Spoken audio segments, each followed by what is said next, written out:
আমি যদি পার্থক্য করতে বলি আমারে গুলাই দিয়েন না প্লিজ, এরকম প্রশ্ন কইরেন না প্লিজ। তারপর আমার আশেপাশে ছোট ভাইরা বোনেরা ওরা বলতেছে আপু তোমার হাতের কেক অবশ্যই হচ্ছে সবাইকে খাওয়ানো দরকার। কতদিন ধরে আসলে আপনি কেকের সাথে জড়িত বা সম্পৃক্ত? আমি কেক বানাই এমনি 4-5 বছর হবে। হ্যাঁ, বাচ্চাদের জন্য বাসায় বানাই, এর বার্থডে হইলো ওর বার্থডে হইলো কেক বানাই আর এখান থেকে এখানে আসা। হঠাৎ করে মানে আপনি বাইরে যে কেক বিক্রি করতেছেন? এখানে আসছি ভাইরাল কেক খাওয়ার জন্য। ভাইরাল কেক খেয়ে আমার মনে হলো এখানকার মানুষ ভালো কেক পছন্দ করে। তখন আমি বাসায় গিয়ে চিন্তা করলাম আমার ছেলে মেয়ে সবাই বলতেছে আম্মু হচ্ছে তুমি তো অনেক সুন্দর কেক বানাও, তাহলে তুমি হচ্ছে এই কেক দেখো ওখানে কত মানুষ কেক খাচ্ছে, আমার মনে হয় তোমার কেকও সবাই পছন্দ করবে।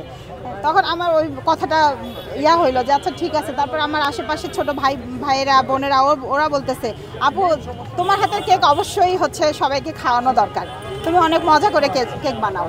তখন আমি ভাবলাম আচ্ছা ঠিক আছে আমি একদিন যাব, যদি সবার ভালোবাসা পাই তাহলে আমি চিন্তা করবো যে কি করব। তখন একদিন আসছি আমি 5টা কেক নিয়ে, যেটা আমার বাসার সব কিছু ছিল ওইটা দিয়েই বানাই নিয়ে আসছি, কোনো ইনভেস্ট আমাকে করতে হয়নি। পরে আসার পরে সবাই যখন খেয়ে অনেক ভালো লাগছে, সবার অনেক ভালো কমেন্ট করছে, তখন ভালো লাগছে। আসলে বাসায় গিয়ে অনেক হ্যাপি। আপনি কি এই যে জাকির ভাইরাল হয়েছে তার কেক খাইছেন? হ্যাঁ। আচ্ছা, তার কেক খাওয়ার পরে আপনি এখন কেক বানাচ্ছেন, এই তো?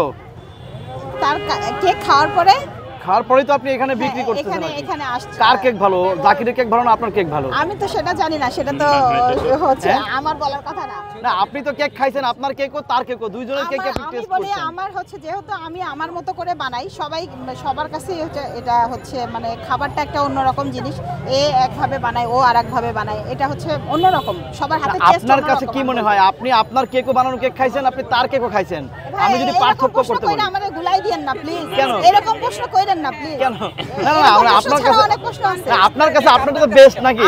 আমার কাছে ভালো। হ্যাঁ, তার মানে বলতে পারি যে তার থেকে আপনার কেক ভালো, এই তো? আমি এটা বলতে চাচ্ছি না, অবশ্যই তার কেক ভালো, না হলে এত ভাইরাল হইলো কেন বলেন? না, আপনি তো ভাইরাল কেক খাইয়েই তো এখন আপনি নিজেও ভাইরাল। আচ্ছা, আপনি নিজেও ভাইরাল আসেনি বা আমি ভাইরাল হতে চাইও না। আমি চাইছি যে ঠিক আছে সবাই আমার কেকটা খেয়ে কি বলে আমি একটু দেখি, ভাইরাল যে হব বা এরকম কিছু হবে এটা আমি স্বপ্নেও ভাবি। আপনি কেক কি দিয়ে বানান? হয়তো উপরওয়ালা আমাকে দিয়ে দিয়েছে। আপনি কেক কি দিয়ে বানান? কি দিয়ে বানাই? হ্যাঁ, কি দিয়ে বানান? এই যে রসমালাই কেক, কি কেক ওই যে জাল আগে ডিম তেল ময়দা এই তো এইগুলা না? আজকে কতগুলো কেক বিক্রি হয়েছে? 20টা। 20টা। এটা কি আপনি বাসায় তৈরি করেন? জি, বাসায় তৈরি। হেল্পিং হ্যান্ড আছে? হেল্পিং হ্যান্ড বলতে আমার এমনিতে কোনো হেল্পিং হ্যান্ড নাই। আমার ছেলে মেয়ে আমার বাবা এরাই আমাকে হেল্প করে। এই যে অনেকেই বাসায় বসে 100-150 কেক বানায় কিভাবে? তার যদি লোক থাকে অবশ্যই বানাইতে পারবে। বাসায় বসে এতগুলো কেক বানানো সম্ভব? আমি তো সামান্য একটা ঘরের গৃহিণী হয়ে যদি 20টা কেক বানাইতে পারি, তো ওনার লোক থাকলে কেন পারবে না? এর কেক পিস কত করে বিক্রি করেন?